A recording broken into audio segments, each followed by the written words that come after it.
you know, sad to say, the Philippines is agricultural based ang country natin. Ang ekonomiya natin is agriculture.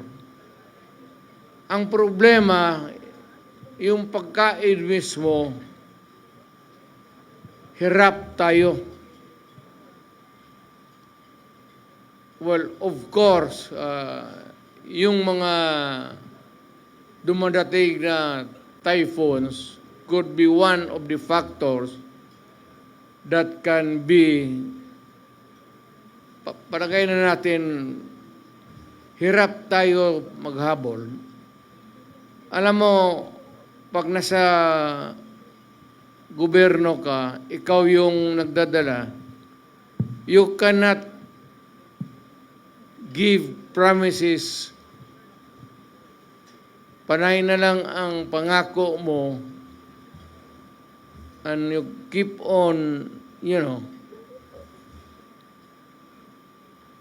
promising people for so many things,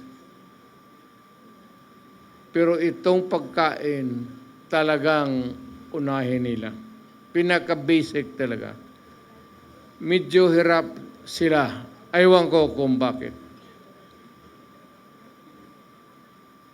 Ngayon, kung yung presyo ng bigas, yung presyo ng pagkain para sa Pilipino mas bababa ngayon,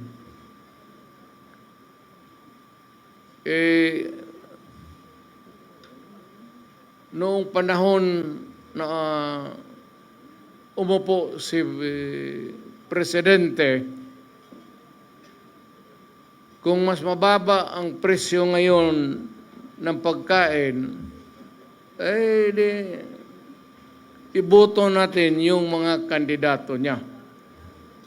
Nakikita mo naman, talagang almost hindi na kaya. Hindi kaya ng tao. Ngayon, kung mas madali maghanap ng trabaho ngayon sa panahon niya, then doon ka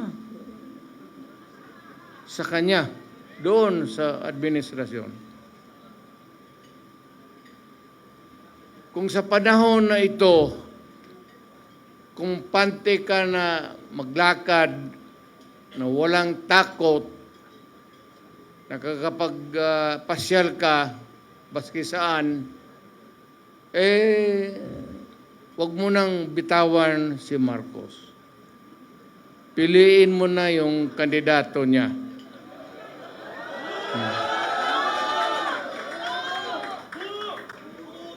Pero pag sinasabi ko yung,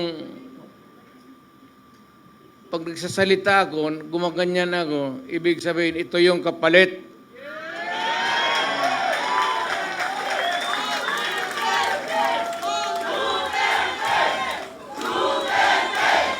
If it's easier for you to find employment or jobs now than before, then go for Marcos.